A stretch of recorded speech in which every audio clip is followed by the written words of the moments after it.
cashier barista, she told me that coffee is a fruit. You have to know that it's from the coffee cherry. So if it tastes fruity, that's good. And then that's really like blew my mind. And I started to do my own research at the science major. Like I do my own, like I read a lot of articles, I buy a lot of coffees. It just hooked me up. From then, I just love coffee so much. And I just, in my back of my head, like, oh, it's so cool to open a coffee shop. And it's also really like scientific, like to explore how to make coffee better.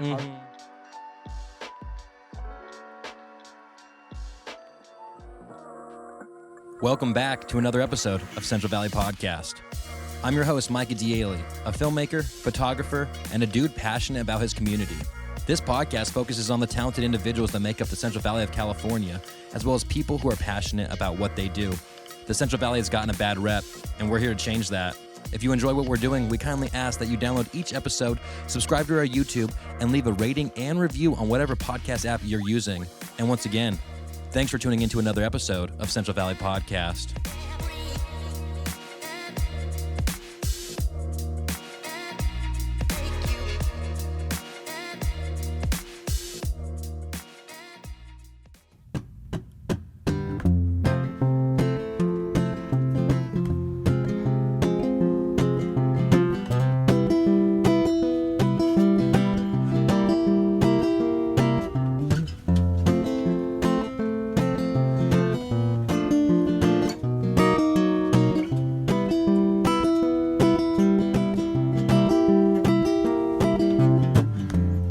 Far from your place, who's stolen your story and besmirched your name, held captive your glory, never forget. You need to beg for pardon, off with your neck. There's your respect, but still on my mind is all the leaves that the sun killed gold. The all of life is what you do, better get what you don't.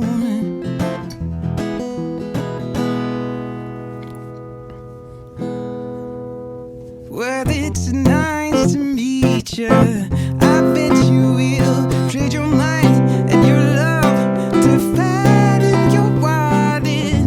My observation from atop the hill says you'll die a slave, alone in the garden. Doesn't it feel familiar? What doesn't hurt might kill you too. I take the time, give my heart a sorted, and I bet you will, and I hope you do. 'Cause still in my mind is the leaves that the sun killed gold, to reveal all of life is what you do, better yet what you don't. And still on my mind is all the leaves that the sun killed gold, to reveal all of life is what you do, better yet what you don't.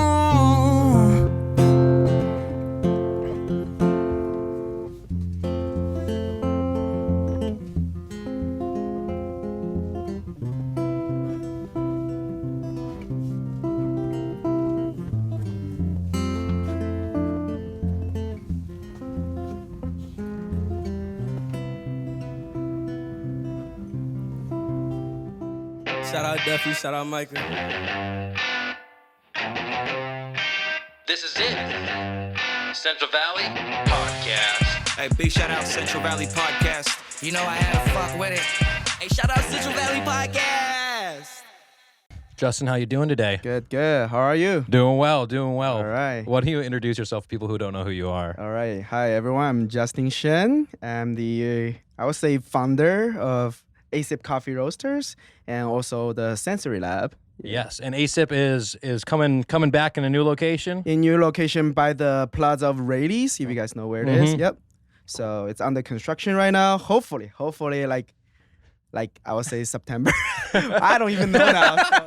With construction stuff, it's just like you never really know, huh? Yeah, it's just like a lot of issues, but yeah. Well, hey, I'm glad that it's coming back. I thought it was just gone forever whenever it. And then I saw the sign gone one day, and I was like, okay, the sign's gone. I feel like, and I was like, and the new one's called Sensory Lab. So I was like, why would Justin just take this sign somewhere? Yeah, it's moved to the Rayleighs Plaza. Yeah, gotcha. And so, I guess what I want to kind of talk about is you're from China, is that correct? Yes. Okay, and so when and how and why did you come to America? All right. I mean, Let's start from the beginning. Yes, for sure. All right. When I was born, no, just kidding. But yeah, I finished high school in China, and then I come to America for college. So my first stop is Santa Barbara. So I went to Santa Barbara City College. And then I transferred to UC Santa Barbara and then finished college. And then I go to San Francisco State for a master's degree. Oh, okay. Nice. And then after that, what were you majoring in? College is biology. And then specifically microbiology. And then master's degree is bioinformatics. So it's like a computer science, like biology. Everything you need to open up a coffee shop? And none. Nothing. Yep. And then so you graduated from both of those, got your master's degree, and then what was your next step there? Yeah, well, that's then I met my ex-girlfriend, and then she went to like UC Merced. Oh, okay, that's how you came over here? Yeah, and then I was like, and then she was talking about like there's no like coffee shop or boba shop, stuff like that. And I was like, I mean, sure, why not? Let's come check that out. So we come to the city here, and then, there's nothing here. Back then, it was like 8 years ago. So what year did you come over to Merced?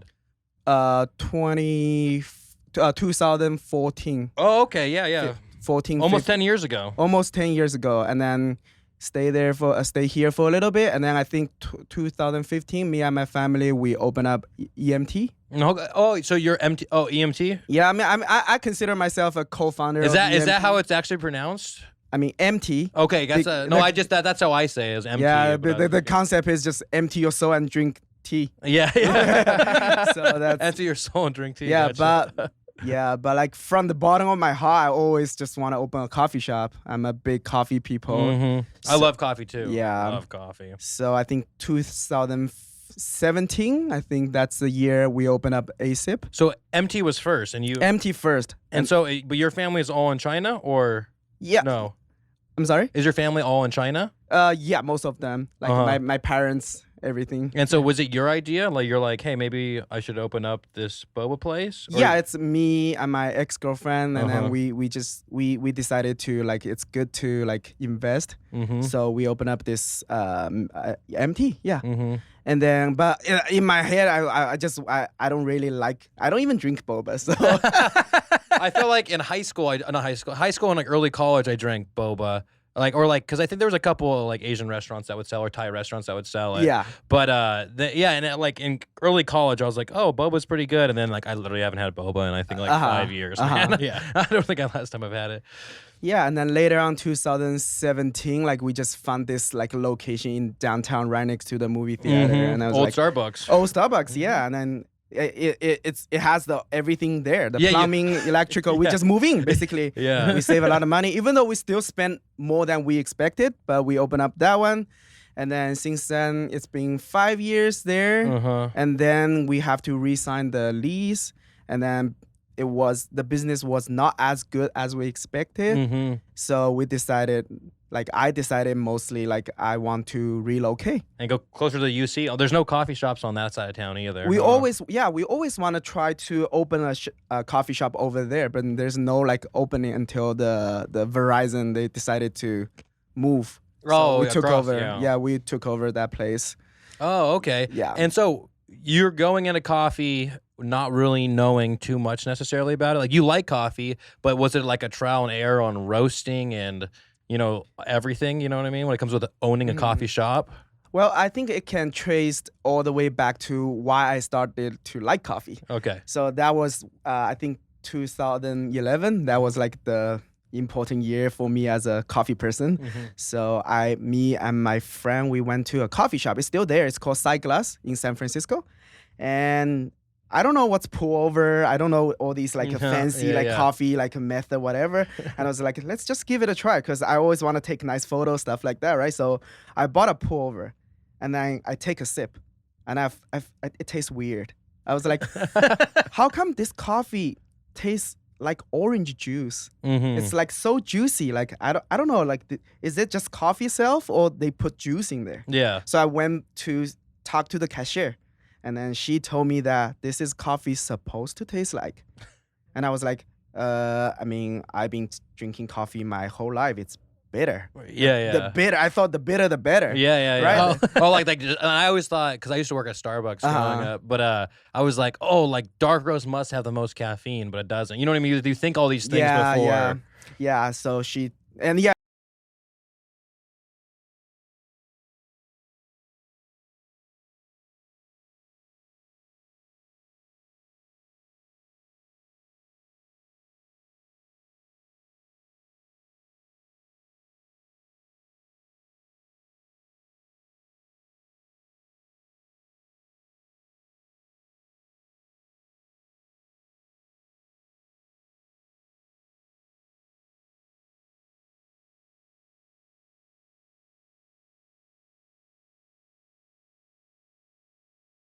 yeah.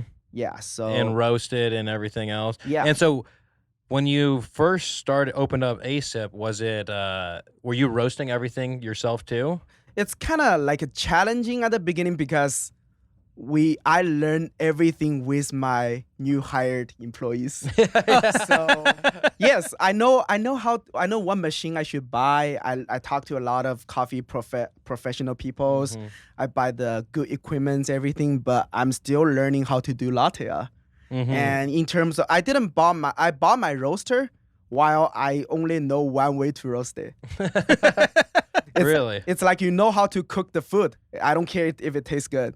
At least it's good. Good to eat. Yeah, right? yeah. So and then after that, I started to be more serious about it, and then I went to coffee like academic like school. Oh, okay, gotcha. Yeah, Where was that at? It's at San Rafael.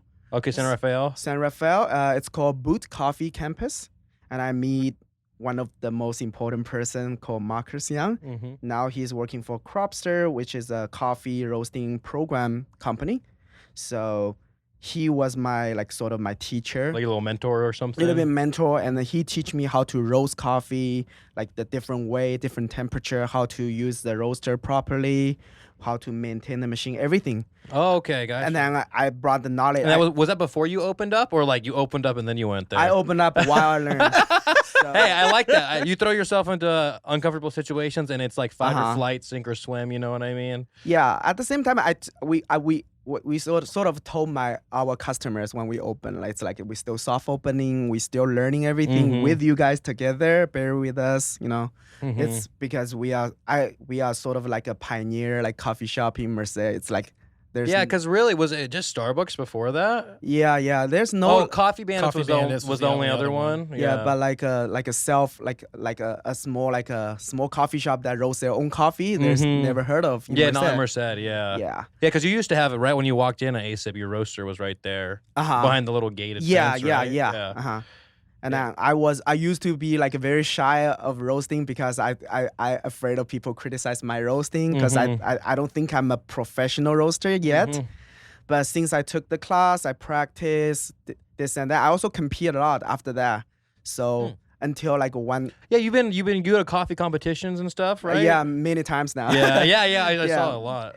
Yeah, so just that one moment, like I qualify for national and I compete in national like roasting competition. I did pretty good. I didn't win the champion or whatever. I did really good. And Hey, if you move through a couple rounds, that's pretty good, right? Yeah. And then that was the like sort of the moment I know like I actually roast a pretty good coffee. You're like, hey, I actually know what I'm doing now. yeah, I beat a lot of like a big name coffee shop like roasters. So I was like, okay, if they can do that and I can do better than them, I mean that makes me feel good. Yeah, no, Yeah. for sure. And then that helps me to boost my confidence. And then I just it's a learning. It's right now it's like what 7 years now. I'm into like coffee industry, like just be more comfortable, and then be like people started to recognize me like in like coffee industry. Like, people started to want my opinion about like, and I also get a lot of certificates too. So it's Didn't you judge something or no? Yeah, so- right? yeah, the past year I've been into like judging. So now I'm a national roasting competition judge. now. Oh, So that's Nice. That's cool. And isn't it funny how like you go to school for something and you're like, I'm gonna use this in some way. I mean, and I'm sure coffee has some biology to it. You know what I mean? Probably not what you thought you were gonna go do. You know what I mean? But I like that because I went to school for educational studies. Like I'm gonna become a teacher. That's what I thought. Here I am. But no, but like so now, but I do photography, videography. You know what I mean? But I think it's just cool how like. Yeah, like you can go to school for something and maybe think that's what you're gonna do, but like your real passions and what you really want to do kind of comes out throughout natural ways. You know what I mean? And so, did you have like you're saying it was just was it really just like your ex-girlfriend saying like, hey, like they don't have a boba place, and then you're like, hey, they don't have a coffee place either, and that just inspired you to literally balls to the wall and it's just that one point like just sort of triggers you to do something, you know. yeah. Because like until now, like my mom still like saying, my mom is in China, like Yeah. very conservative, like but like the kindest woman ever, but like she just say like you should find a job.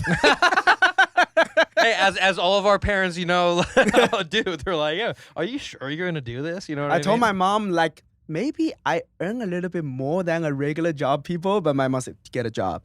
It doesn't matter. She's like, you need a 401k, you need blah blah blah. No, just kidding. But and so other ASIPs, right? There's other ASIPs in China. Yes. Okay, so when you went over there, I was like, what? Like my mind was blown because I was like, is this like is it a chain in China or? Not a chance. I mean, if you consider 3 shops. Okay, so there's a couple of them. Couple of them, yeah. So I don't consider it's franchise, but like, yeah. So I think it's 2019. So that summer I went back and we opened up one coffee shop. Oh, you did that in China too. So Yeah. did you open up the first one here though? Here in America, Yeah. in 2017. Oh, okay. Yeah, and then 2019 I went back to China and then because I had a business partner and then we've been talking like wanted to like bring American coffee to my city, stuff like that. I was like, yeah, let's do it. Like, Oh, yeah. that's wild. I didn't know. I just assumed that maybe they were somehow connected, but I didn't think that you were like, hey, let's do it. And so what was that? So how long were you over there when you're trying to get that up and running? I went back that year. I went back like three times a year. So the first time I went back, I talked to my business partner, and then she is the one that doing the most of jobs. So Yeah, she's kind of organizing it, putting stuff together. like- yeah. and then do all the like difficult stuff. Yeah. I'm more like talking. Let's do this, let's do that, and she was like, okay. Yeah. And then second time we went back, and the second time I think I stayed there for like 1.5 months. Mm-hmm. So we spent a lot of time constructing the place, decorate it, and then the third time I went back for the grand opening. Grand opening. Yeah. And then, but there's 3 of them now? And Yeah, and then the half years later, the business partner, like she have a little bit connection with the government, and I don't know if I don't want to talk about the communism and stuff, but you come to America? Just kidding. I mean Just kidding. it's simple. And Xi it's- Jinping, or what's his name? Or is it President Xi. Xi? Okay. He is a good man. Yeah. Yeah. Anyway, so she sort of like have like a little bit connection, and then we actually was able to like talking to a lady. She's in charge of like the bank. Mm-hmm. And then the city of the bank of the city. So I was the city of the bank. And then they say we have 2 of the branch that have a lobby that wants to open up a coffee shop. Oh, in the bank. In the bank, the first floor of the lobby. Gotcha. So we, like in that, like 1 month, we open up 2 together in that bank. Oh, in the same bank? You have 2 of them? No. Oh, 2 different locations. Two different branch. One is their main, like the first branch, the biggest one. The other is another branch. I was like, you opened up 2 coffee shops in one place? Yeah. Listen, we're going to open them up, but... It's the Starbucks move. Yeah. Our competition is us. Yeah. And the last one, I don't even consider it's a coffee shop, but we open up a teeny tiny one. Like a cart kind of deal, or? No, it's still in a lobby, but it's in a factory.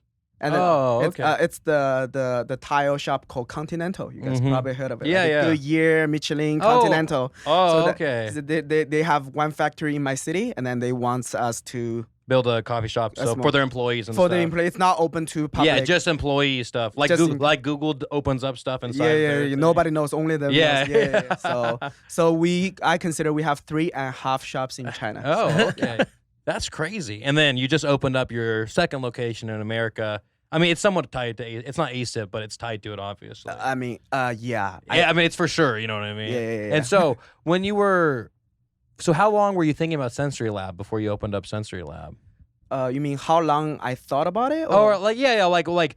So you opened up the other one, and then how long were you thinking about it, and then like taking action to open it and stuff? This podcast is brought to you by Blaker Brewing, the official beer of the podcast. Located in Atwater and Ceres, this brewery offers not only delicious tasting beer, but great events that bring the whole community together. They have goat yoga, people. Yes, I said that right. They have yoga where goats jump on your back. And they also have tons of other events coming up. And if you want to check out more, you can go to their Instagram at Blaker Brewing or their other Instagram at Blaker Tarmac. Thank you again, Blaker. I truly appreciate it. This podcast is brought to you by Crybaby Wine. Proudly located in Fresno, Crybaby Wine offers you your favorite delicious tasting wines like Chardonnay, Cabernet, and everything in between. Not only do they have these great tasting wines, but they also have delicious de-alcoholized CBD wine. Infused with CBD and CBG, these wines help reduce anxiety and alleviate stress. You can find their products at crybabywine.com, and if you live in Fresno County, you'll receive free delivery. Once again, check them out at crybabywine.com and follow them on Instagram at crybabywinecalifornia. Use CVP, yes, that's right, use the code CVP to get a percentage off of your next order, you guys. Once again, use code CVP. Thanks again, Crybaby. This podcast is brought to you by Connor Manufacturing Incorporated. They are a local family-owned and operated machine shop that services the Central Valley and beyond.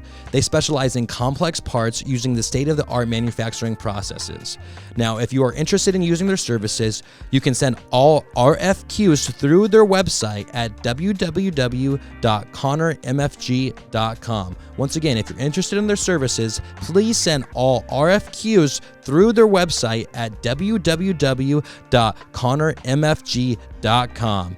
Also, make sure to follow them on Instagrams, Connor_MFG. Once again, that's at CONOUR_MFG. Thanks again, Sean. I mean, it's always in the back of my head. Like I always, first, you guys probably see the old ASIP, that little area. When you open the door, you see me roasting. Yeah. That's all I have. So I always want to expand the business on the roasting, like doing more like a roasting coffee bean supply kind of business. And the space is too limited in the ASIP. So I always want to have like a roasting, like a warehouse, like a facility. Yeah. Like, so I can showcase people. Just imagine like if I want other coffee shops using my coffee beans, but then my shop is smaller than them. Yeah. It's like, you know what? Next time. You know? So gives you some like validity. Is that what it is? Validity. Yeah. Yeah. So that's why like I want to open a coffee, like more like emphasize on coffee roasting. So that's where the Sensory Lab comes, and then it's more like a concept shop. Like there's like a roasting, there's coffee teaching. Oh, okay, gotcha. So that's kind of like the future of it that you want to do. Yes. So we open up the area 1. You guys already saw that. Yeah. That's more at the cafe side. Mm-hmm. And then on the area 2, we are constructing right now. That's the right side with the garage door and Yes. everything. In the front, we will have more seatings. Yeah. Okay. Yeah, Cool. more seatings, and then on a good day, I mean, in California, maybe 200 days of the year, we will roll up the door, roll up door, so it's like open to public, and then behind that we will have a little like a classroom. Oh, okay. Yeah. So it's gonna be like that, and then on the right side, so it's gonna be a roasting. It is a roasting area right now. Yeah. But it's still under construction. Yeah. So I just make sure my roasting area is clean. So, but there's constructing around it. So on the back of that building, there's a roasting. It's like where like all the shelf of coffee beans, and then the roasters there, and then we have a back rolled up door for like loading, unloading stuff, and then in the middle there will be the kitchen. Oh yeah, so there is gonna be like it's gonna be like kind of like a. Will you be able to eat like breakfast there? Yeah. Yes. So we will have a kitchen that's like a commercial, but like a small commercial kitchen. We were able to provide like things like avocado toast, like breakfast burrito, just more like a easy bites. Like kind of like. You ever been to El Cap's? Yeah.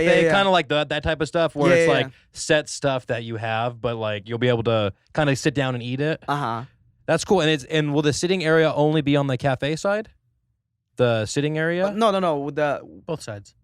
Area 1, area 2, where there'll be more sitting. Oh, okay. You just said classroom, so I was imagining it was like just classroom and roasting. Yeah, it's pretty big. It's pretty big, right? Yeah, I was gonna say. Yeah. And then I like you. I mean, I don't know if I'm sure maybe there's plans. It almost looks like you have like a courtyard area on the left side of the building. Yeah. Obviously, it would need a lot of work and everything, but yeah, we will have outdoor patio too. So on a good sunny like Sunday, Saturday, we can have a little brunch. Yeah.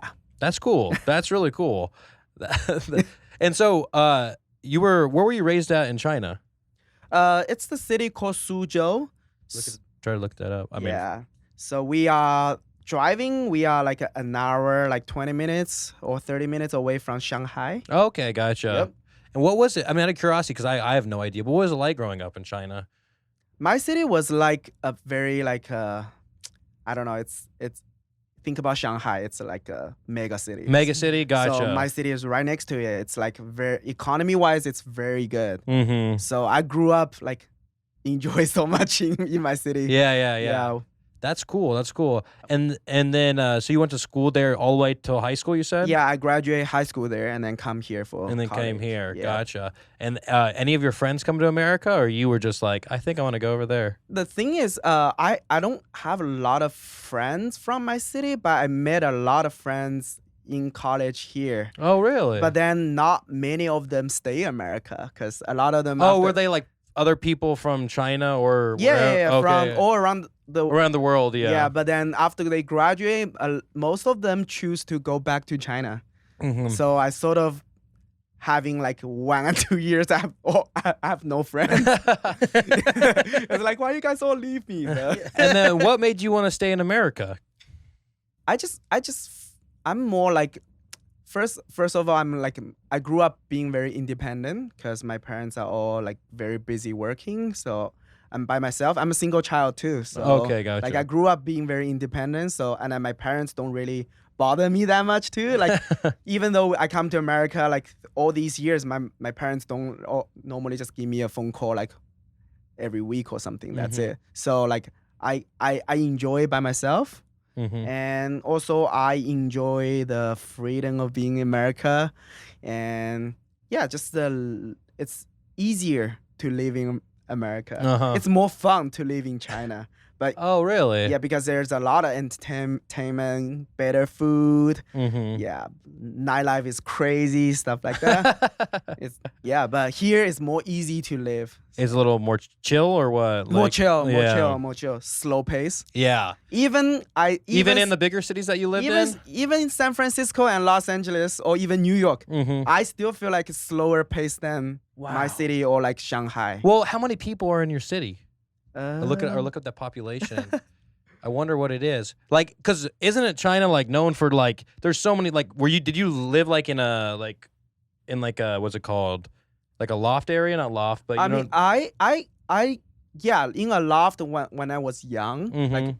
like, and then later on we bought like an actual house. So, Oh, okay. Dang. And 10.72 just in one city. and then that's 2018. So Yeah. So probably. Yeah. But that's in one city, which is crazy. yeah, just my city. Yeah, Dang. it's also a mega city. So. Yeah. That's like so. And then how big is that, Duffy? Like, look up, like, try to figure out how, like, I don't know what the radius is, or I don't know what you. 3,200 square miles. Dang. And let's see how Well, much. like, what's like San Francisco or New York? Yeah, whatever one.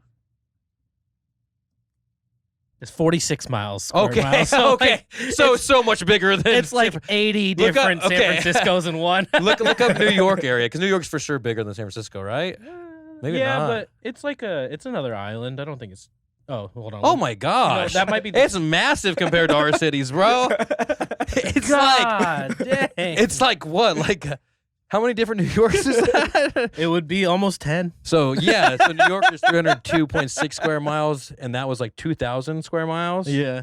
That's crazy. I feel and like, is it built like it's like isn't China known for like being built up, right? yeah, because there's so many people in one city, so it's like they have to keep building the building higher and higher. Do they just like build a building and they're like, all right, we're just gonna build on top of this building now? Is that Yeah. what they do? Or And then the housing, like the Yeah, so when price is so high. so when you say like you guys bought a house, like I'm just trying to imagine how is there so many? How's there room for houses when there's, you know what I mean? When there's like that many people in one city. it's not that. I mean, bad. it's There's bigger still, than there's New still York. area. I guess, yeah. yeah. Same amount of people, but 10 times bigger. Type in type in that then residential neighborhood. I'm just curious. Like I haven't like I don't know like pretty much anything about What are you China. trying to see? Like, No, just like residential area, like neighborhood. Yeah. I mean, I don't know. I just it's like when I went to Portugal, I was like blown away by every little thing. You know what I mean? Yeah, you can see the tall building on the second row, but there's also like small houses. Houses like that and Yeah, stuff. yeah. So Okay, that's cool though. I mean, my city is not that bad compared to Shanghai. no, that's what I'm saying. Like, Yeah. no, this looks awesome. yeah. There's still like a lot of greenery and stuff too. Yeah, You guys yeah. have like a big ass park over there. I mean, my city is known for like they call it the Eastern Venice. Oh, So we I was have a gonna lot say. of waters. a oh, lot that's of waterways rivers, and stuff going a through the lot city. of waterway. You can tell like Yeah. That's really cool. That's super nice. So it was super fun growing up there, though. You Yeah, enjoyed it. Yeah, every time I went back, even for like, I don't want to come back to America. It's like, but I know I had a job here, so I have to come back. But you like it. But you say you still like it, like. But it's your home, right? Your native, Yeah, land. yeah. So it's like I'm sure it's just very nostalgia when you go back, and then Yeah, even though I've been in America for how long? I came here 2008, oh, how old are you? 34. 34. Okay, Yeah. gotcha. I'm 30. Or Yeah. we're 30. Yeah.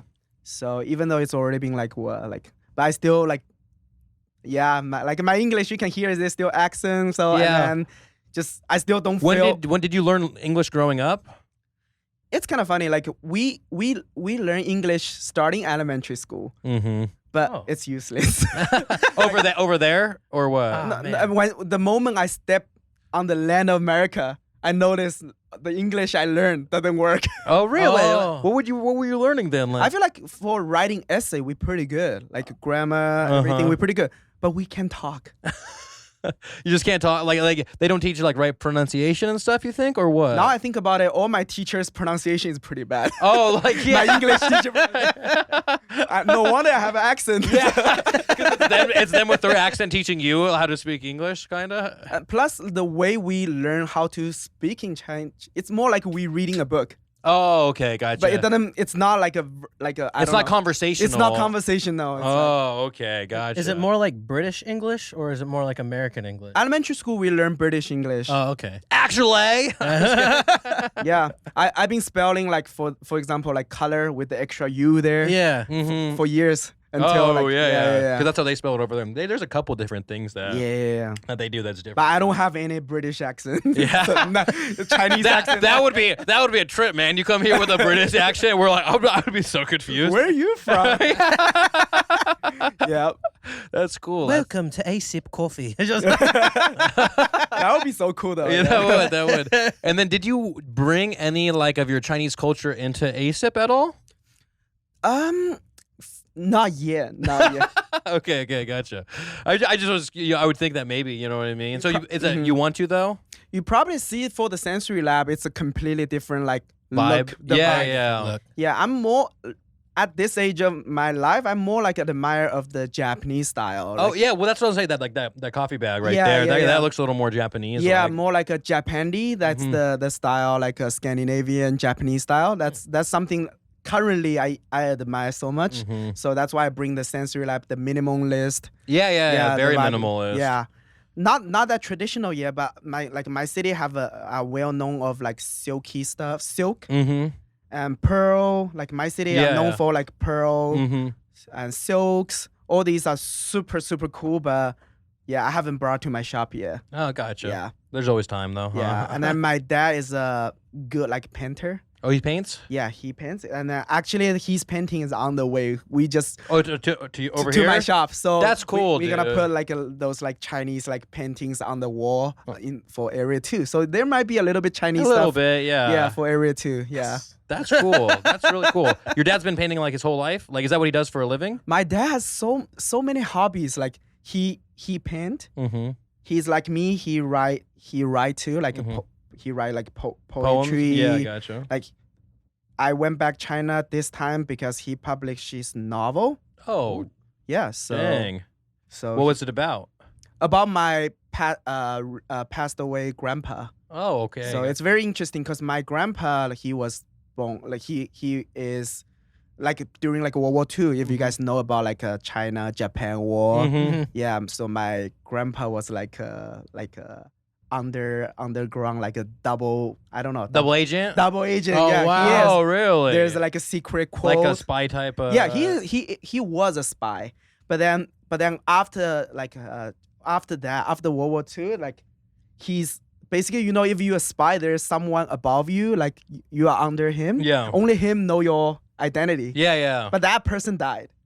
Oh. So basically, my grandpa didn't get didn't get recognized or didn't get, Yeah. Yeah. like they think he's a bad guy. Yeah, but he was doing it. But the person who he was doing it under passed away or died. Yeah, so my grandpa like loved like the country. He's so patriotic to China, to the party. Mm-hmm. But until he passed away, he was not able to join the party.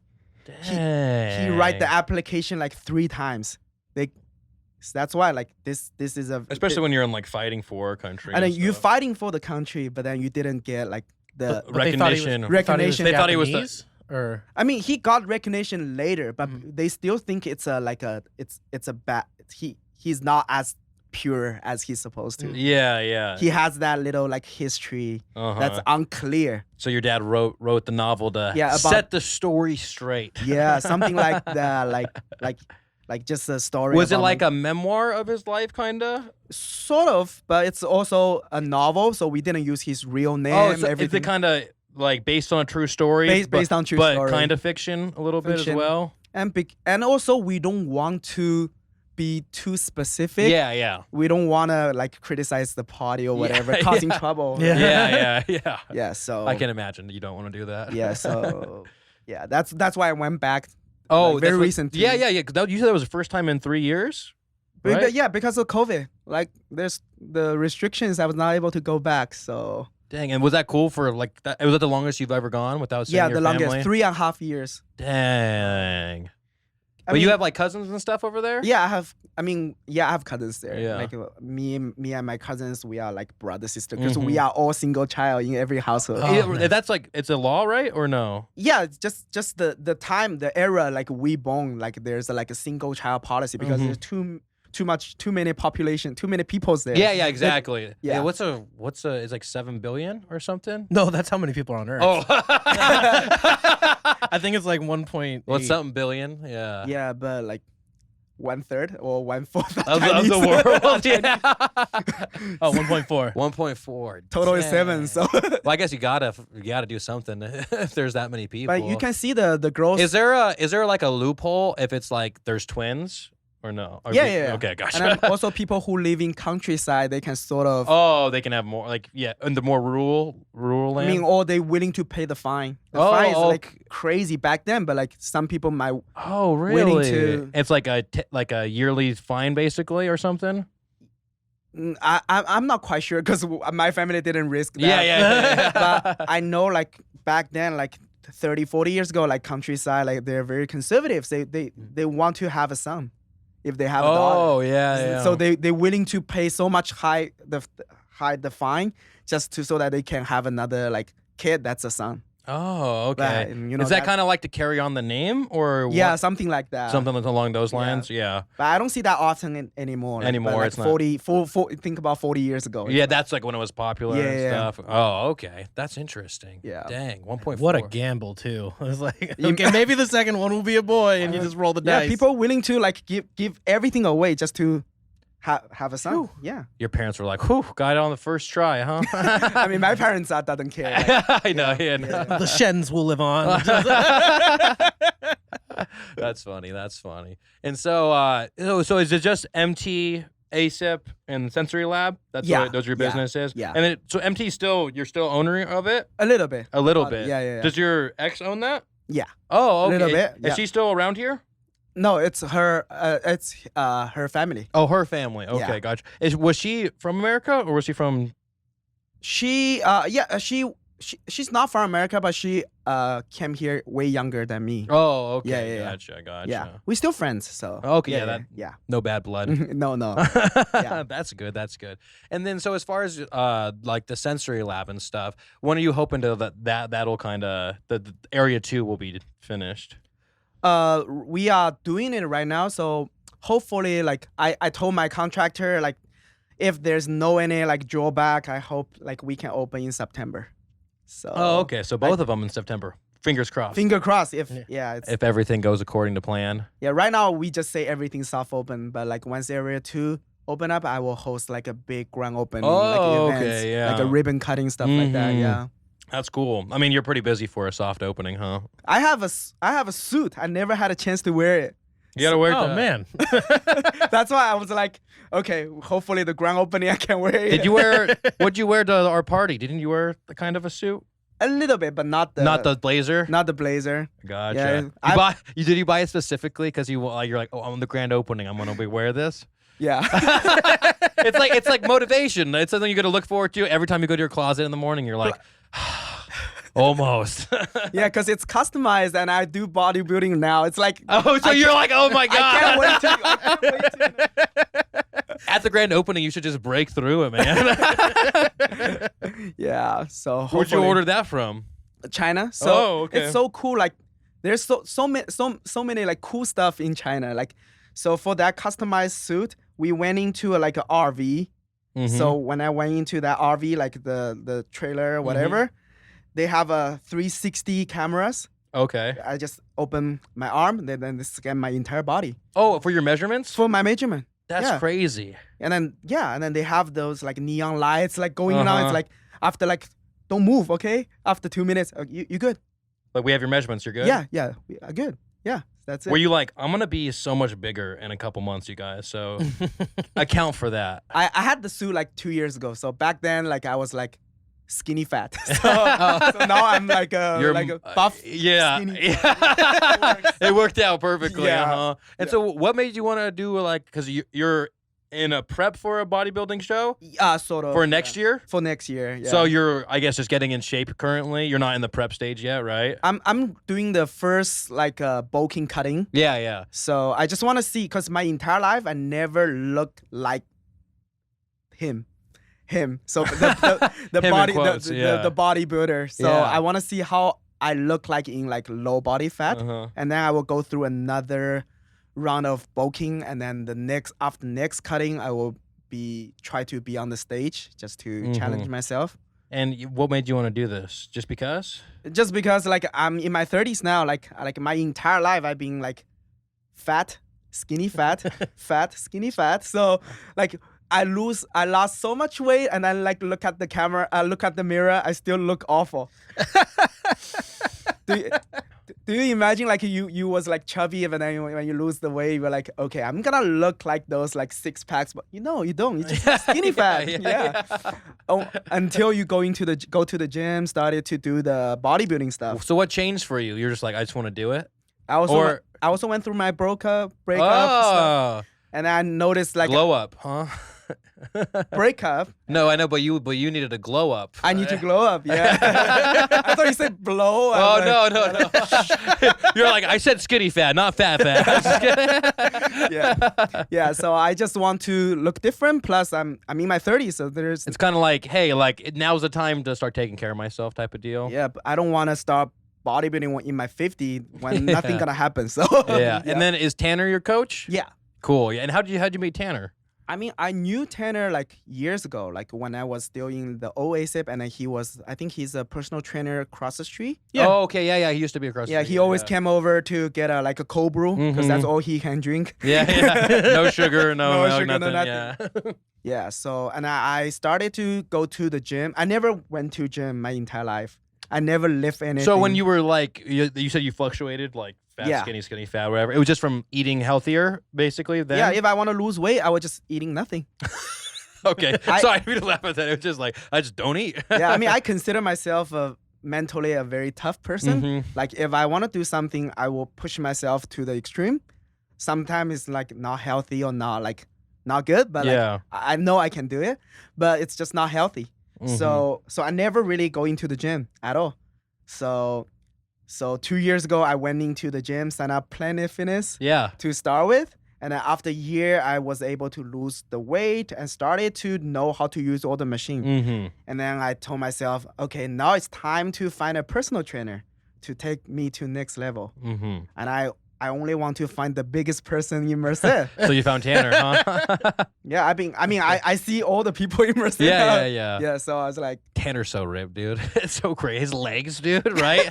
Dude, it's like, I'm like, bro, look at good. Does he fit?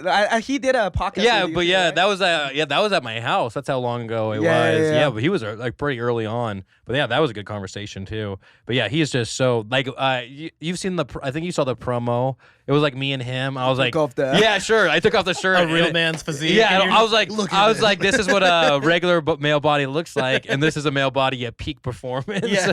And it was just him so ripped compared to me. I was like, what makes me feel bad about myself is just looking at myself shirtless next to him. I was like, man, I thought I was kind of in shape, but compared to you. Yeah, but he's a nice guy, though. Oh, he's like the nicest guy, like, dude. you look him from far away, you think he's scary. Yeah. But when you act big, dude. Yeah, but when you act Chatham, he's pretty soft. Oh, so. he's like the nicest guy. Yeah. Jokes around, laughs a lot. So it's funny. I hung out with him when he was super skinny in like high school. Oh, okay. So we met in high school, and it was super random because like I didn't have many friends from Atwater High. I went to Buhack, and he went to Atwater, and somehow like we became friends. I don't even know how, honestly. I think it was Rafa's sister, actually, my friend's sister. But yeah, we met in high school, and then but like. Literally since high school, I remember he was like into lifting weights and stuff, but he was like skinny, and then he just continued on, and now he's like freaking. I mean, you've seen this before and after, Yeah, or like he's 10 times bigger now. Like, jacked. Yeah. Fucking jacked. Shout out to you, Tanner. Yep. This podcast is brought to you by Marcus Rodriguez. If you're looking to buy or sell your home in this competitive market and you're not too sure where to start, look no further than Merced's preferred realtor, Marcus Rodriguez. He'll make sure the process goes as easy as possible, and you can reach him at 209-554-1715. Once again, that's 209-554-1715. You can visit his website, www.myagentmarcus.com, or email him info@myagentmarcus.com. Thanks again, Marcus. This podcast is brought to you by Be Junk Free Merced. Everyone has stuff that is taking up space, but not everybody has the time or equipment to do something about it. And that's where Scott Livesay comes in. If you have junk overtaking your garage, yard, that spare room, or even a storage unit, give Be Junk Free Merced a call at 209-233-1519. Once again, it's 209-233-1519. He'll give you an estimate, and the best part about Be Junk Free Merced is that he will clean up the mess for you. So you just point, and he'll clean it up for you. You know how he's not going to drop off a trailer and make you do the work. He's going to make sure that he does the work for you guys. So go ahead and give Scott Livesay a call at 209-233-1519. Thanks again, Be Junk Free. That's funny. What's your shirt? What coffee shop's that? I don't know. I went to the competition. Oh, okay. And then it's a coffee expo. Mm-hmm. And then so basically in coffee expo there's different like booth, different vendors. So I don't know. They just started to giving away like free shares. Oh, gotcha. So you're like, cool. Coffee works for me. Yeah. Yep. That's really cool. That's really cool. And then I'm trying to think. So what else? So besides like, let's say weightlifting and coffee, what do you like to do in your like free time, your spare time? I mean, I recently come back to pick up my like poetry, like writing poem, like skills. I published three books in China. Oh, really? Yeah, so I was like grew up because my grandpa like the spy. He is like poem. And Oh, then so like you're your dad? It's like, so it's like a genetic like passed on to me. So like, Do you write it in English or do you write it? I in... try. Gotcha. I'm not very good at it. Like, Does it not translate? It's easier for you to write in Chinese. Oh no, it's easy for me to write like in Chinese. But then when I try to translate into English, it doesn't flow. It lost a lot of like meanings. There's a lot of metaphor that doesn't make sense. I remember like I was so like because when I was in high school, I'm like the best like writers in my whole entire school. Like I never worry about my writing in Chinese. I'm always the best. But when I come to America, I remember the first like literature like class. We have to write in English, right? Like writing those essays, right? And I write like I like it took me like 20 minutes to write the entire like 800 words like thing. I feel so good. And then the teachers just cross all the metaphor I used. Really? And then he put a little notes on it doesn't make sense. Oh, but it made sense to you in... Yeah, it's... I feel like now I think about it, I feel like he was just being mean to me, but it really hurts an 18 years old like especially you're like, it's not your first language. You're like, I'm pretty sure this is good enough, and then he's just like, no. Yeah, because I remember the one thing he crossed out was like when I'm writing like I'm confused, right? But I'm saying like I'm confused, just like I walk into the fog. It makes sense, right? You said I'm confused, like I'm walking into the fog. Yeah. Like he should at least be able to know what you're even if it didn't make that much sense. It's makes sense enough to where you know what you're trying to say. Yeah, and then he just crossed the entire sentence. Just say it doesn't make sense. And I was like, okay. I would just say I'm confused. Okay, from now I'm not using any metaphor. I'm not gonna try to be poetic or anything. Just straight to the point. Be like a robot. That's it. Right? Yeah, that's very since then I haven't really write anything like poetry or whatever in English. But recently I tried to pick it up. Again, so, yeah. And I mean, I think like, and when you're doing it for yourself, it's a lot easier and different than like, I feel like school, it's like you can write a good essay and your teacher can just like not like you or not, or just be like a crazy grader, you know what I mean? And you're like, I mean, like, yeah, maybe a C paper, but I think it was better than like just they have their own particular way that they want you to do it. Dang. Yeah. And so when you came here, so you went through all 4 years of college then, right? Actually, 5 years, because I spent like 3.5 years in City College. Oh, you went to JC first? I went to JC, and then the first, I would say not waste, but like I spent a half a year for like ESL, that's English as like a second language. That's a program before you enroll into the actual college. Yeah, I already like doing pretty fast on that, but still like you have to waste like half a year, a semester there. And then there's a lot of like courses, there's transfer like issues, so I was not able to transfer on my second year, so I have to wait another year too. Did you work when you first came over? I mean, it's not allowed to for international student. Back then I was international student, to work outside of the school. Oh, so you could get like a job on campus? Yeah, I was a math tutor on campus. Yeah. Are you pretty good at math? Oh yeah, Asian. Yeah, I don't got that in me. But I'm not Asian, so what do you know? I'm just kidding. I kind of got it. You're Chinese. I'm half Chinese. Yeah. Yes. See. Yeah. Speak Chinese to him. He'll understand. I won't understand. Ni hao. So what are like the typical like hello, how are you in the ni hao? I think every American knows ni hao, sort of, right? Yeah, ni hao is like hello. And then is ciao bye? That's French, I think. Yeah, like Sorry. I mean, you can say bye to Chinese, they understand. Uh-huh. And then like nowadays, everybody say bye in China. Oh, okay, gotcha. In China, but you can also say 再见. 再见 is like a more formal way to like goodbye. And then what? How about you like, hello, my name is... 你好. Mm-hmm. Hello. 你好. 我的名字叫 Oh, like my name is yeah. blah blah blah. So Yeah. Gotcha. it's really. I feel like it's hard to learn Chinese than any other language because Well, and then your guys' letters are like symbols, right? yeah, we just have different like not letters, but we have different characters. Yeah, it's like a whole bunch of different characters. Yeah, right? and then there's so many characters. Like like I don't know how many. Like yeah, Let's guess how many characters you think there are. You should look it up. But I don't know. Like I'm gonna because like alphabet. What is there like? it's not 26. It's 26? Yeah, it's not Yeah. an alphabet. It's like just the Chinese characters. No, I know, but I'm saying like way more than 26, right? Way more. Yeah, like It's thousands, right? I feel like more than that. I feel like Like 10,000, you think? yeah, something or even more than that. Okay, I'm gonna guess 10,000. What's your guess, Justin? Are Are we going Mandarin, simplified, I've- traditional? simple? It doesn't matter. Simplified tradition. It's just different ways of writing. We'll just do this one. Yeah. 50,000. Over 50,000. Jeez. Yeah. Imagine that. Like growing up in school, they're like us. They're like, listen, you got 26 to learn. It's not that hard, okay? We can do it. China, they're like, listen, we got 50,000 different ones. That's so crazy. But like, they mean full on words though. Some of them, right? I mean, most of them, right? Yeah. So even they sound the same, they can have different meaning and different characters behind it. So I don't recommend any people to learn Chinese. If they have to learn a second language in high school, learn something like Spanish or Japanese. Japanese way easier Oh, really? because like for example, arigato. Then you just spell arigato. That's Oh, it. it's like with our It's letters. easy for you to pronounce. Yeah. For American people to pronounce Japanese than pronounce Chinese. Well, because Chinese is like a whole different thing. Like, or like it's just like when your tongues or like you can't even Yeah, you figure can't out. pronounce that. Yeah, Yeah. exactly. Yeah. Man, but you learned from a young age English.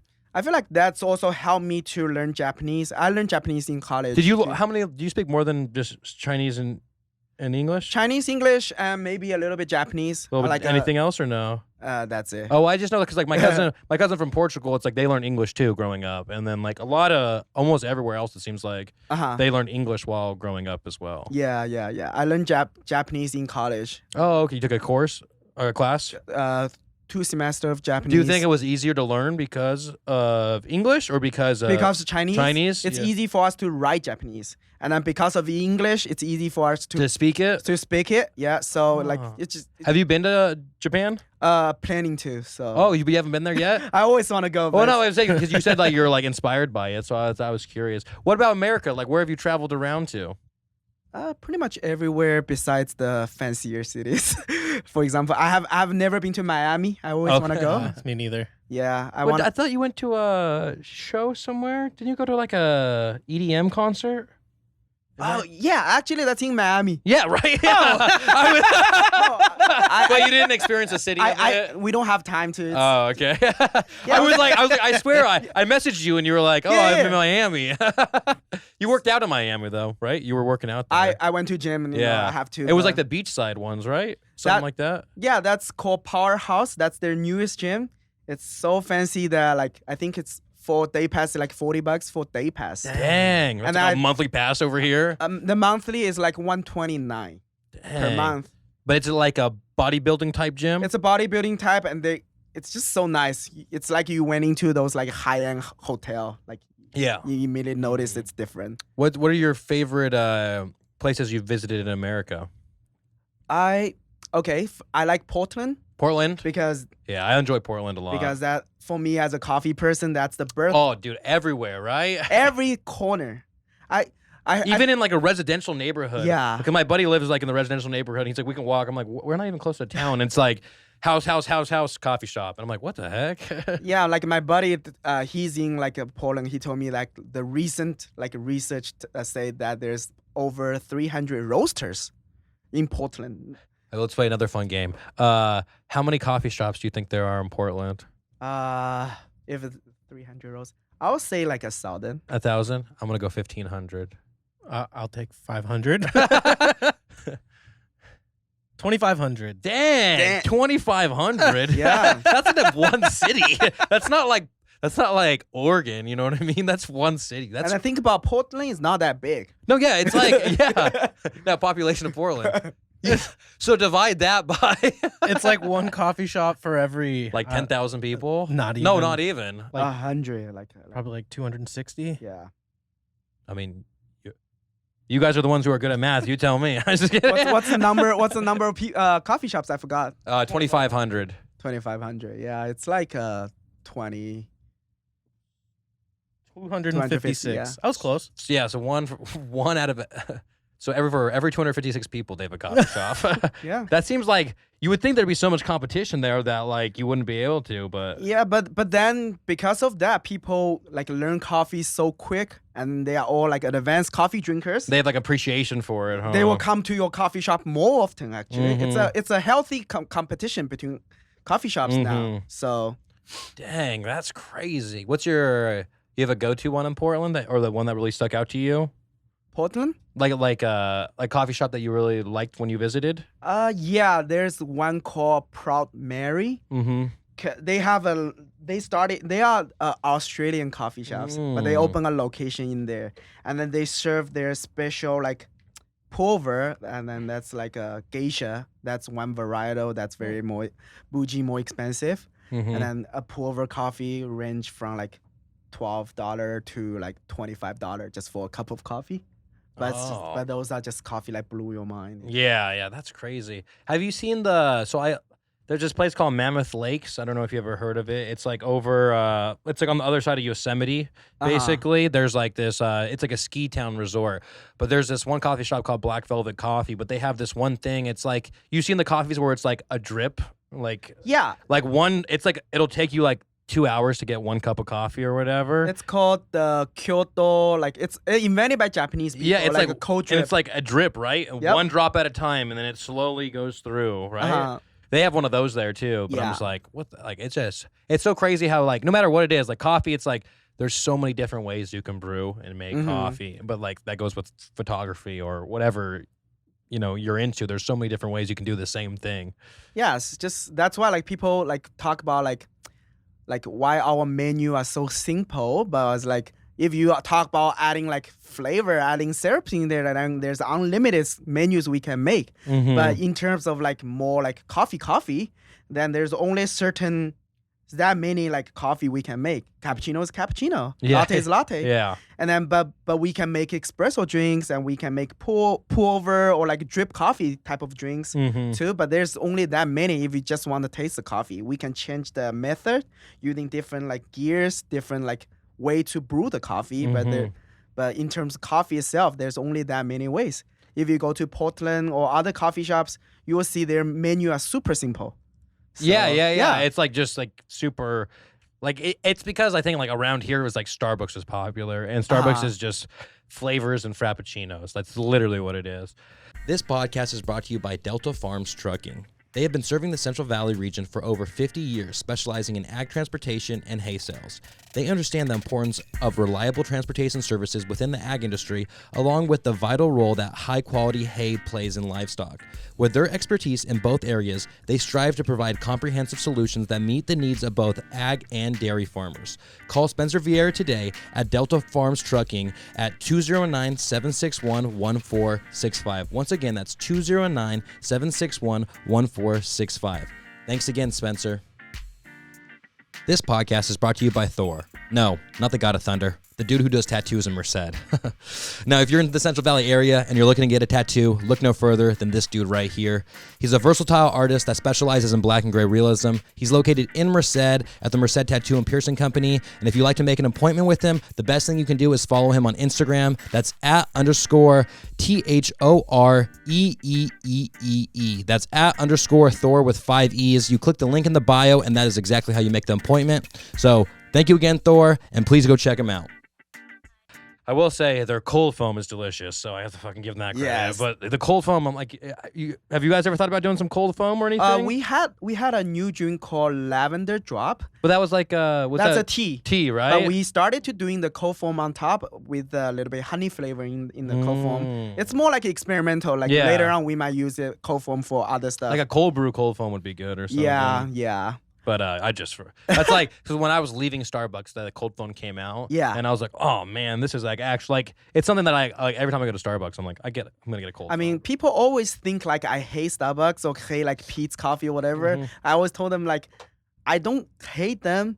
Once in a while, I love a Frappuccino. Don't give me extra whipped cream on there. It's my cheat day. Like, I consider Starbucks more like a dessert shop. Like when you crave something sweet, I crave a Frappuccino. I want to get it. I will go get it. But if you ask me about Starbucks coffee, then I will say there's better choice. I mean, it's not that their coffee bean is not premium. It's just the way they roast the coffee. It's a little bit too dark. Yes. It's real dark, right? Yeah. But I also think about it. If they have millions coffee shops, it's like they need something that can be consistent regularly, no matter where you go. So either inconsistently good or consistently terrible.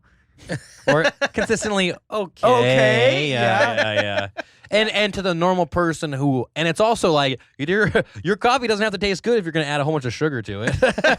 You know what I mean? Like it doesn't have to, especially when it's just like, because like, dude, we used to like brew cold brew, and it's just like, I mean, I'm sure it's very similar to how you guys did it, but it was just like giant bag, soak it in water for like 48 hours basically, and then pull it out. Like, you know what I mean? So our way of making cold brew is 16 hours, and we are doing like basically the coffee water ratio is 1:10, so it's double strength. But at the same time, because we only put in there for 16 hours, so it won't be fermented too much. So because sometimes when you drink a cold brew that's being put in the fridge for too long, then you will start creating those like funky taste. Or just like when you take one sip and you're like, I need water. Like, you know what I mean? It's not smooth. So, yeah. Because I feel like yours is like almost. So would you say it's kind of like, I don't know if it is a blonde roast, but it kind of like your espresso kind of reminds me of like type of like a blonde type of like a lighter. It's for sure lighter. You know what I mean? Yeah. So in at least in my shop, like ASIP Coffee Roaster, we don't do dark roast at all. I mean, we do the most, our Sumatra single origin, like for our espresso, is like a medium to dark. So it's very easy just by looking at the coffee beans. If you see like coffee bean, like the hopper of the coffee bean are also oily, a lot of oils coming out. Yeah. That's like, to me, it's a little bit too dark. And if you guys ever taste that coffee oil, if you just grab that oil, taste it, it's where the bitter come from. And then I always told people, like, think about roasting coffee as like cooking a steak. You want to kind of like medium, huh? Yeah, like when you do a medium rare or medium, you are tasting the beef. Yeah. But when you do well done, you're not tasting the meat, you're tasting the grill. So the same thing, roasting coffee, if you're roasting a little bit light, you taste more fruity, the coffee cherry, all the fruity the actual notes. fruit of it, yeah. And then think about it, it's from, before it's a cherry, it's a flower, right? It's a cherry flower. So if you smell a little bit floral, it makes sense too. So like, and then when you start to roast a little bit, you will bring a little bit more chocolatey in there, more well balanced bodies. And then when you keep roasting darker and darker, you sort of lose all the coffee flavors, coffee bean flavor, the natural flavors. Oh, and that's where you get like the kind of generic coffee. Is it the more you roast, it's kind of like the generic? Yeah, just the darker you roast, you will lose the identity of the coffee and then bring more of the machine. So if you actually drink a super dark roast coffee, I recommend people to, instead of ask where this coffee from, ask what roaster it is. Yeah. So that's more because that you're tasting. And so is it harder to do like a dark roast that's like that has a flavor still? Like, is there a fine line of like between like a well done versus like still having that flavor and stuff? It's different because now we are in this era that as a judge, if we taste a coffee that's toasty or like a burnt or whatever, it's disqualified. Oh, okay. Because in SCA, the Specialty Coffee Association, we do have like a standard, and then we do have an Electron, which is a coffee color meter, that we use that to like identify the roast level by using the Electron to look at the color. So if it's over that, we know it's like a little bit too dark. And then when we actually cup, basically when we actually taste it, and then if it tastes anything burnt or anything as a standard, SCA standard, this coffee is qualified.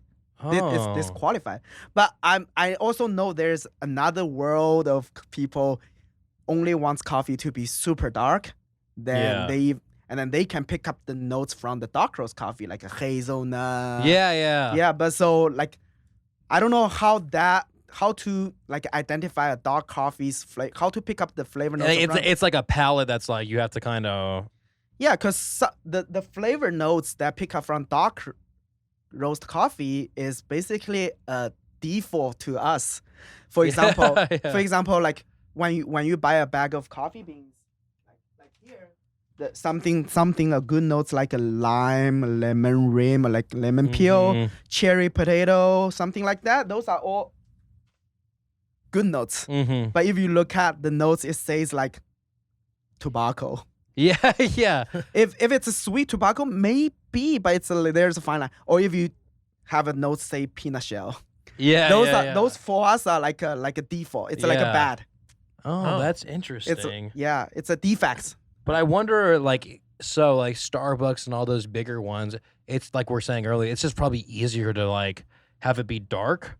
Because like if you're gonna mass produce something to millions of people, like even like I don't even know if Folgers is actually coffee or not. But like whenever like I like my grandparents like will have Folgers, I scoop this up. I'm like, is this coffee? Like it's just like looks like it's fake. But like I'm sure to mass produce it, it's probably easier to not burn it, but you know what I mean. Yeah. Relatively burn the fuck out of it, and then be like, hey. And also I think because right now we consider us at the third wave of coffee.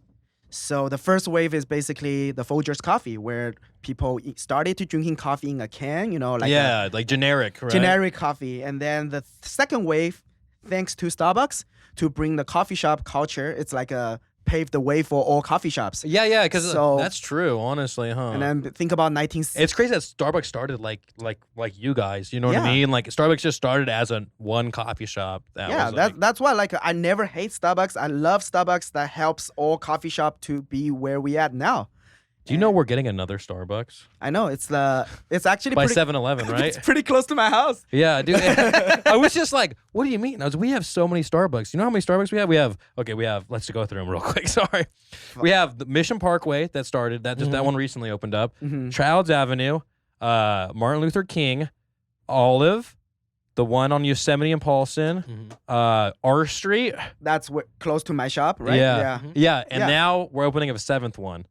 Where by 7-Eleven across from AM/PM, right when you get into Merced on Olive. Oh, that's gonna be Olive one. Turns into San. Yeah, exactly, right there. So that's 7 Starbucks. We got 2 ASIPs though. Man, they're your competition. Nah, it's okay. Yeah, they're like a completely different. They tear down all the all their coffee shop that has no drive-through, and then they start building all the drive-through. I used to work at the one in the Promenade. I used to work in that one. When it was a cafe only. Yeah. But Starbucks has things like happy hour, bro. Oh my gosh, it was just like. It was like the worst thing in the world. Like, it really was. And then, like, I would be making, like, 10 Frappuccinos in one blender, and they're like, you can't do that. I'm like, okay, well, I have 55 caramel Frappuccinos coming up, so I'd rather do it this way. And everything's a little cookie. Oh, Jesus. That's cool, though. But it's just funny how, like, not funny, but it's interesting how you went to school for biology, and then you became invested in this whole world of coffee. And then where do you kind of see it going? Like, what do you envision? Like, I mean, I'm pretty sure it's hard when you have multiple construction things going on and you're kind of in the moment, but like ideally in like 10 years, would you like multiple more ASIPs, or would you like to go into a different type of area? I want to still more focus on the coffee business. So I'm starting to doing like coffee consulting, and then also like coffee being like sale. Mm-hmm. So right now there's a new coffee shop in Newman. They are went through the inspection right now, just like us. But once they open, they will using our coffee shop. They will be using our coffee beans. Oh, okay, And that's they're- cool. So kind of grow the roastery portion of it. Roastery portion, trying to introduce our coffee beans to more coffee shops, more cafes, and I also want to talk to like supermarket stuff like that. See if Get your stuff in it. if we need any other permit so that we can put our coffee bean on the shelf, something like that. I think Rayleigh's Rayleigh's does a lot of more local stuff than you would think because they have like Rayleigh's has that Mariposa coffee company or whatever. Yeah, But I wonder if I don't know. I just need to know if there's any like a restriction or regulation or like a permit I should get before I can do that. And that's that. And then me and my buddy is in Los Angeles, so me and my buddy was talk about doing more like a coffee equipment like business. So we are in the middle of it. So we will have we're thinking about doing like an online coffee equipment sale business too. Okay, like stuff to sell to other coffee shop type deals. Not just coffee shop, but like for- coffee enthusiast, I guess. So we are more focused on those like a unique coffee equipments like we able to search and get from all around the world, like China, Japan, like Korea. like specialty stuff, kind of. Yeah, because he's the one that doing a lot of importing. Like that's what his job is. So he might able to help me to import stuff from basically a lot of rare finds of the coffee stuff. And then you go to the Bay Area to pick up your beans, or where do you get your beans from before you roast? Oh them? yeah. So we basically our coffee bean is from all around the world, but there's like sometimes I get coffee beans from like for example importers. So basically they will have warehouse, and then we can talk to them, and then they send us samples. If I like it, I will go pick it up, or they can deliver to me too. So the coffee beans, and then there's another way is like a direct trade. Basically, I talk directly to the coffee farm, for example, in Colombia or Brazil. I talk to the farm itself, and then they will ship to me too. And when you get them, are they green when you get them? Yes, I only get green beans, and I will roast them. Yeah, But not the typical green beans that we're thinking about. I'm just kidding. just the raw coffee beans. Yeah, no before coffee roasting. beans. Yeah. Yeah.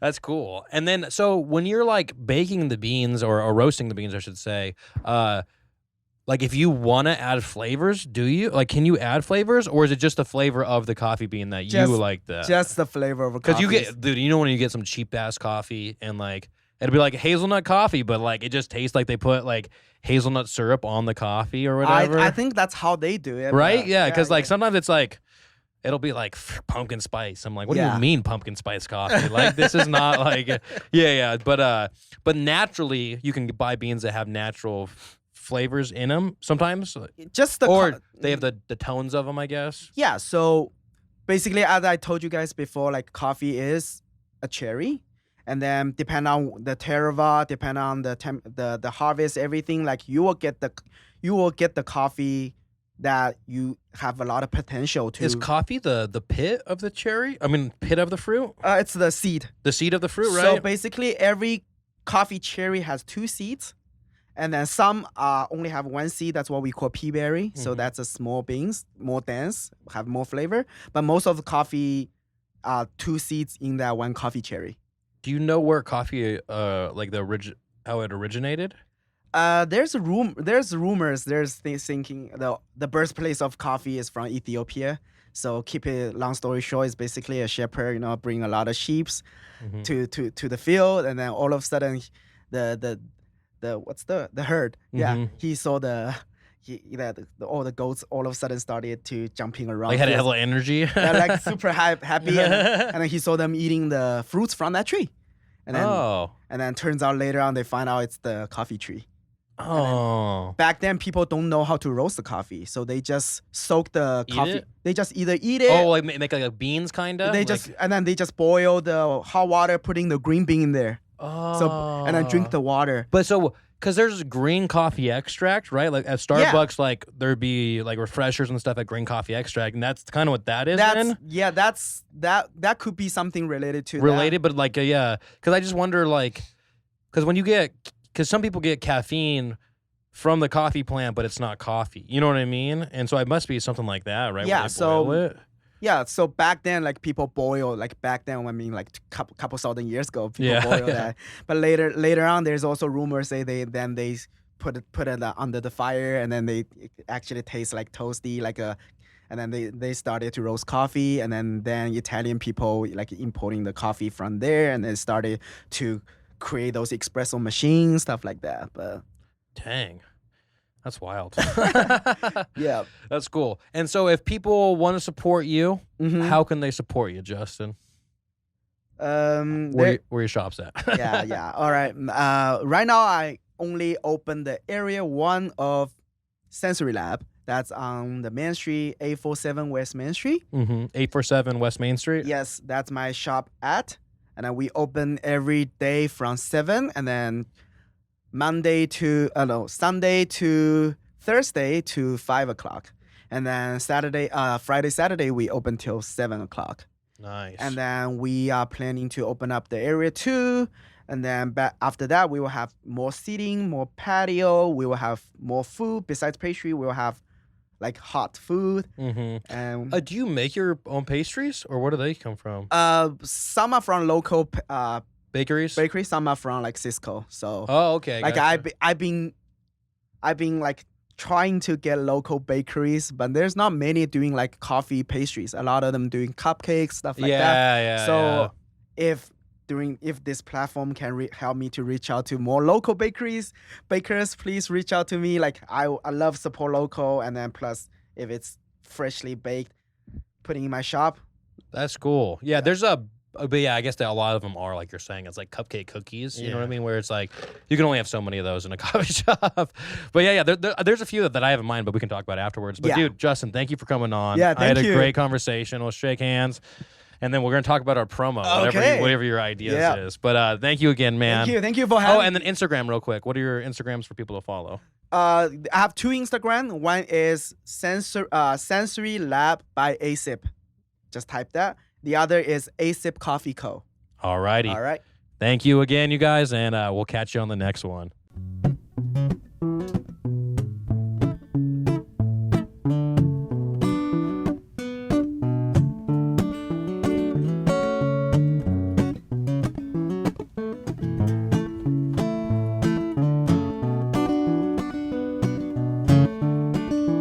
Why won't you walk with me?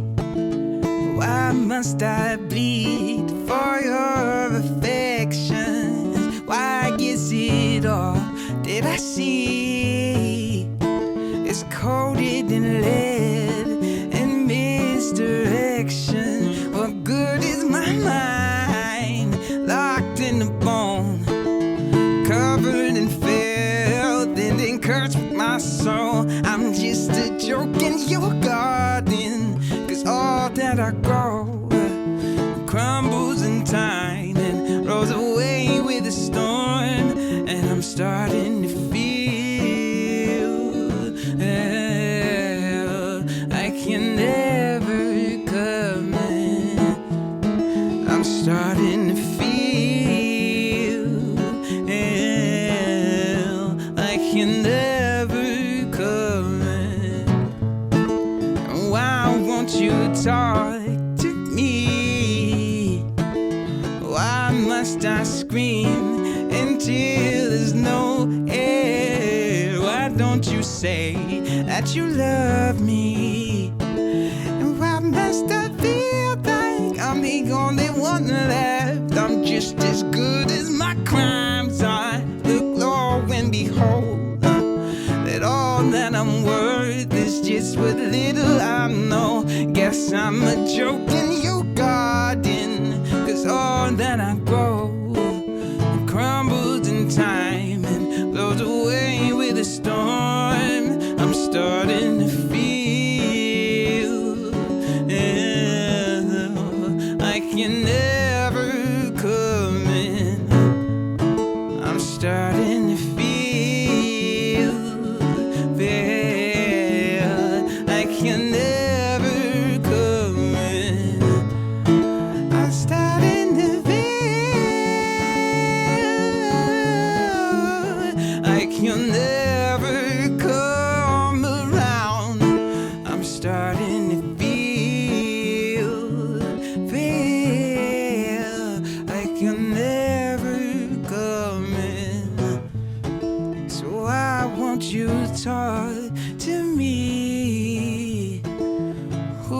must I be for your attention?